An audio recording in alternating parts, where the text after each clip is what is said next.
शुरुआत में एक बॉस लेवल गेम स्टार्ट होता है जहां एक घर में एक कातिल घुस चुका था और एक सो रहे शख्स के ऊपर एक बड़े से चाकू से वार करता है। मगर जो शख्स सो रहा था, जिसका नाम है रॉय, जिसके होते हैं कड़क 8 पैक्स, और वो आते ही उस कातिल को धूल चटा देता है। इनफैक्ट वो उस कातिल के सारे वारों को ऑलरेडी जानता था कि अब वो लेफ्ट मारेगा या राइट, और मारने के साथ साथ अपने कपड़े भी पहनता रहता है, कॉफी भी पीता है और उसकी धुलाई भी करता है। लेकिन कहानी यहीं पर खत्म नहीं होती। उस कातिल के मर जाने के बाद में एक दूसरा कातिल हेलीकॉप्टर के थ्रू एक बड़ी मशीन गन लेकर पहुंच जाता है और उसके कमरे में धनाधन गोलियों की बरसात कर देता है। लेकिन रॉय के चेहरे पर शिकन तक नहीं थी और वो अपनी फैमिली फोटो को देखने लगता है और बताता है कि ऐसा मेरे साथ रोज होता है। हर रोज सुबह उठते ही एक कातिल मुझे मारने आता है और आज 55वीं बार मैंने किसी को मारा है, यानी कि ऑलरेडी 54 टाइम्स वो मर चुका है। जिसके बाद वो अपने घर की खिड़की तोड़कर नीचे एक ट्रक में कूदता है जिसमें रेत भरी होती है। फिर वहां से एक गाड़ी वाला जो जा रहा होता है उसे उसकी गाड़ी से निकालकर उसकी फास्ट सुपर कार लेकर बीच बाजार में तेज स्पीड में जाने लगता है। तभी दो और कातिल अपनी मशीन गन लेकर उसके पीछे पड़ जाते हैं, मगर उनसे भी रॉय बचता बचाता आगे निकलता है कि तभी एक बस के साथ उसकी टक्कर हो जाती है और अगेन वो सुबह उठ जाता है। यानी कि ये लूप बार बार उसकी जिंदगी में आ रहा था। अगेन वही सेम कहानी, पहला कातिल जिसे वो मार देता है, फिर अपने घर से कूदता है, गाड़ी चुराने वाला होता है, मगर इस बार कोई चाइनीज आकर उसका गला काट देती है जिसका नाम होता है ग्वानजिन। अब ऐसा लगातार होता रहता है, हमें बाकी और भी कातिल दिखाए जाते हैं। एक बार एक छोटा कातिल होता है बोना, वो आकर उसके कपड़ों पर बॉम्ब लगा देता है। फिर एक बार एक हमशक्ल होता है जो कि उसे टॉयलेट में मार देता है। फिर एक बार दो ट्विंस होते हैं, हालांकि वक्त रहते रॉय उन्हें भी मार देता है, लेकिन ग्वानजिन की तलवार के आगे नहीं टिक पाता। मगर एक दिन सारे कातिलों को खत्म कर लेने के बाद में वो अपनी वाइफ जेमा को कॉल करता है जो कि पिक करता है उसका बॉस, और वो बताता है कि आज सुबह ही तुम्हारी वाइफ ने खुदकुशी कर ली। उसके पास मेरा कोई खास डेटा था, शायद अब वो उसके पास नहीं तो तुम्हारे पास जरूर होगा, और जो लोग तुम्हारे ऊपर गन वगैरह चला रहे हैं, तुम्हारी जान के पीछे पड़े हैं, वो मैंने ही भेजे हैं। लेकिन तभी कुछ और कातिल आकर उसे जान से मार देते हैं और ये लूप चलता ही रहता है। वो हर रोज सुबह उठता है, कातिलों से लड़ता है अपनी जान बचाकर। अगर कुछ कातिलों को मार भी दे तो भी ये लूप खत्म नहीं होता। एक दिन वो कुछ कातिलों को मारकर एक बार में बैठा होता है और ये भी बताता है कि ये बार वाले से मैं चाहूं कितनी भी दारू पी सकता हूं, क्योंकि 12:47 के बाद मैं जिंदा ही नहीं रहता। तो जाहिर सी बात है, पैसे मुझे देने नहीं है, तो वो आकर 2 ब्रांडी की बड़ी बड़ी बोतलें पी जाता है। इसी वक्त जिमी नाम का एक दोस्त होता है उसका, जो कि एक हाईटेक सिक्योरिटी कंपनी में काम करता है। उसे transmitter, transformation, drones, electric things, मतलब काफी अच्छी नॉलेज होती है इन सारी चीजों की। इसी वक्त बार टेंडर रॉय को बताता है कि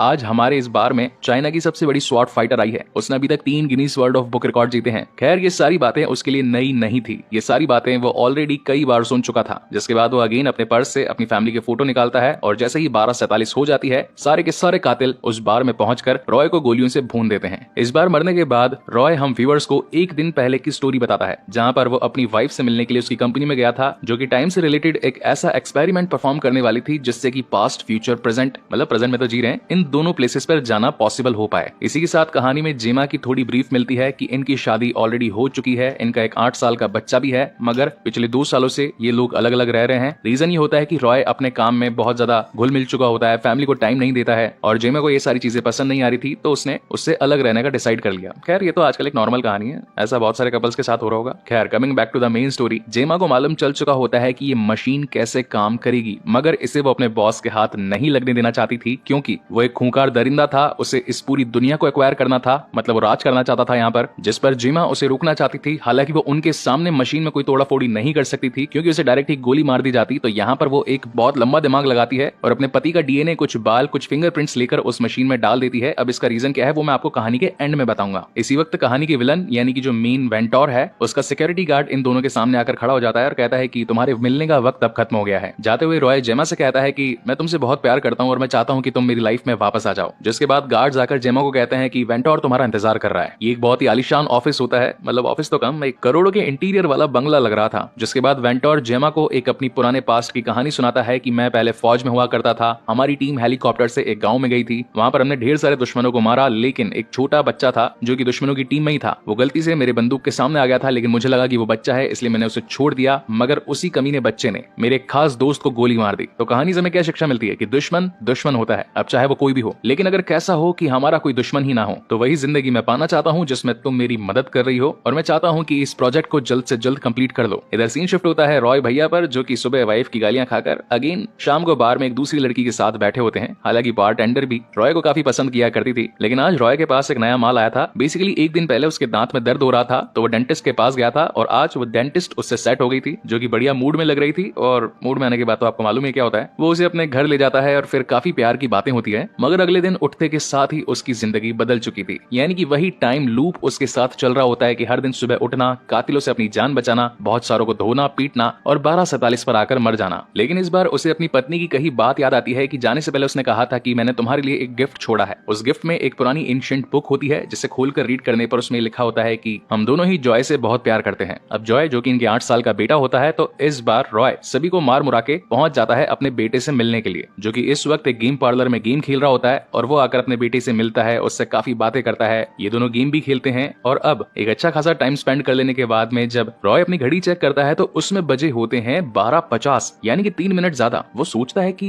हर बार 12:47 पर मैं मारा जाता हूँ, लेकिन आज कैसे? और जैसे ही 12:50 पर सभी लोग उसे ढूंढ लेते हैं तो जान से मार देते हैं। एंड अगेन अगले दिन उसकी सुबह हर बार की तरह होती है, यानी कि एक कातिल उसे मारने की कोशिश करता है और फिर आधों को खत्म करने के बाद में वो बार में पहुंचता है। लेकिन इस बार वो जिमी से बात करता है और पूछता है कि क्या बॉडी के अंदर कोई ट्रांसमीटर हो जिसकी वजह से हमें कोई ट्रैक कर सकता है, जहां पर जिमी बताता है कि हाँ, ऐसा बिल्कुल पॉसिबल है। बॉडी में ऐसे कई सारी जगह हैं जहां पर ट्रांसमीटर को लगाया जा सकता है, जैसे कि गर्दन में, हाथ में, टांग में या फिर दांत में। और रही बात अंडरग्राउंड प्लेसेस की या फिर स्टील कवर लोकेशन की, तो वहां पर ही ट्रांसमीटर कुछ अच्छा खासा काम नहीं कर पाता। इन बातों से रॉय को यह मालूम चल जाता है कि एक दिन पहले वो एक डेंटिस्ट के पास गया था और जब अपने बेटे से मिलने के लिए वो अंडरग्राउंड गेम पार्लर में गया था तो वहां पर हर जगह स्टील की दीवारें, स्टील के गैजेट्स, मतलब बहुत सारी तरंगों को मैनिपुलेट करने वाला प्लेस था वो। तो वो जिमी से कहता है कि भाई कैसे भी कर मेरा दांत जो मैंने कल ठीक करवाया था वो निकाल फेंक। मगर इतने में ही यहाँ उसका बहरूपी आ जाता है और उसे जान से मार देता है। अब नेक्स्ट मॉर्निंग रॉय को मालूम होता है कि उसे अपने दुश्मनों से कैसे पीछा छुड़वाना है। तो वो एक एक करके इस दांत की मदद से उस लोकेशन पर पहुंचता है जहां पर आने का खाली एक ही रास्ता हो, और खुद पहले छिपकर बैठ जाता है। और जैसे ही उसके दुश्मन आते हैं तो सीधा ऊपर की हवा खाते हैं। और एक दुश्मन जो कि हर बार उसकी पीठ में एक बड़ा सा भाला घुसेड़कर कार से घसीटता था, आज उसकी बारी थी। अब सारे कातिलों को खत्म कर लेने के बाद में उसे ये मालूम चलता है कि इन सभी को हायर किसने किया। वो होता है वेंटोर का सिक्योरिटी गार्ड ब्रैट, जिसे मारने के लिए वो उसकी कंपनी में पहुंचता है। लेकिन वहां की दीवार इतनी मजबूत थी कि कार के टकराते ही उसकी अगेन डेथ हो जाती है। फिर अटेम्प्ट नंबर 146 आता है जहां पर वो कार को खुदा कर आगे लेकर जाता है, बट अगेन ढेर सारे गार्ड्स होते हैं जो कि उसे मार देते हैं। तो उसे याद आता है कि मेरा एक हमशक्ल भी तो है, तो क्यों ना मैं उसे मारकर उसकी आईडी रख लूं और सीधा कंपनी में पहुंच जाऊं। तो यहाँ पर अटेम्प्ट नंबर 147। लेकिन कंपनी में ऊपर की लिफ्ट तक पहुंचते पहुंचते वहां ढेर सारे गार्ड्स आ जाते हैं जो कि उसे गोली मार देते हैं। फिर अगेन लाइफ सर्कल शुरू होता है जहां इस बार वो एक बुलेट प्रूफ जैकेट पहन के जाता है और जो लोग उसे मारने वाले होते हैं उनकी लोकेशन पहले से ही ट्रैक करके हर किसी को ही मार देता है, क्योंकि लास्ट टाइम मरने से पहले उसे मालूम था कि कौन शख्स कहां पर खड़ा होगा। जिसके बाद वो पहुंच जाता है वेंटोर के ऑफिस में। लेकिन यहाँ पर होती है ग्वांजिन, जो कि बहुत अच्छी तलवारबाज होती है और हर बार रॉय उससे मात खा जाता है। वो कितनी भी कोशिश कर ले, कैसे भी वार कर ले, किसी भी टाइम पर पहुंचे, लेकिन हर बार ग्वांजिन उसे मार ही डालती है। तो इस बार जब अगले दिन रॉय उठता है तो पहुंचता है बार में और बारटेंडर से कहता है कि वो लेडी जो कि 3 बार तलवारबाजी में Guinness world of book record बना चुकी है ना, शायद लगता है मुझे उससे बात करनी चाहिए। और इस बार वो अपने ट्रांसमीटर को निकालकर फेंक देता है कहीं साइड में और जाकर उसके साथ ट्रेनिंग करने लगता है। अब यहाँ पर कहानी में हुआ ये होता है कि एक दिन पहले जेमा ने उस मशीन के अंदर डीएनए जो कि वेंटोर का डलना था डाल दिया था अपने पति रॉय का। तो मशीन में खराबी आ जाती है और हर बार 6 बजे पूरी तरीके से ब्लास्ट हो जाती है और ये धमाका इतना बड़ा होता है कि इसमें पूरा शहर खत्म हो जाता है। तो अब रॉय को पता होता है कि उसके पास में आराम से 6 बजे तक का वक्त है, तो वो काफी दिनों तक काफी बार आकर तलवारबाजी की प्रैक्टिस करता है और फिर फुल्ली ट्रेंड होने के बाद पहुंच जाता है ग्वांजिन के सामने, जहां एक ही बार में वो उसे ऊपर की सैर करवा देता है। फिर बाद में ब्रैट आता है, लेकिन ब्रैट के भी खोपड़ी में तलवार घुसा दी जाती है। जिसके बाद बारी आती है वेंटोर की। वेंटोर कहता है कि अब बहुत देर हो चुकी है, ये दुनिया वैसे भी खत्म होने वाली है, उनके साथ वक्त बिताओ जिनसे तुम प्यार करते हो। वेंटोर को खत्म कर लेने के बाद जैसे ही वो अपने बेटे के पास पहुंचता है तब तक शाम की 6 बज चुकी होती है और वही बड़ा धमाका जिससे पूरा शहर तबाह हो जाता है। अब इन बातों से रॉय पूरी तरीके से टूट चुका था, क्योंकि वो कितने भी कातिलों को मार ले, किधर भी पहुंच जाए, कितना भी उनसे बच ले, लेकिन 6 बजे तो दुनिया वैसे भी तबाह होने वाली है उसकी, इसलिए अब उसने उठना ही छोड़ दिया था। सारे कातिल आकर उसे नींद में ही मार देते हैं। ऐसा 205, 206, फिर 211वें अटेम्प्ट तक पहुंच जाता है। फिर एक दिन रॉय को याद आता है कि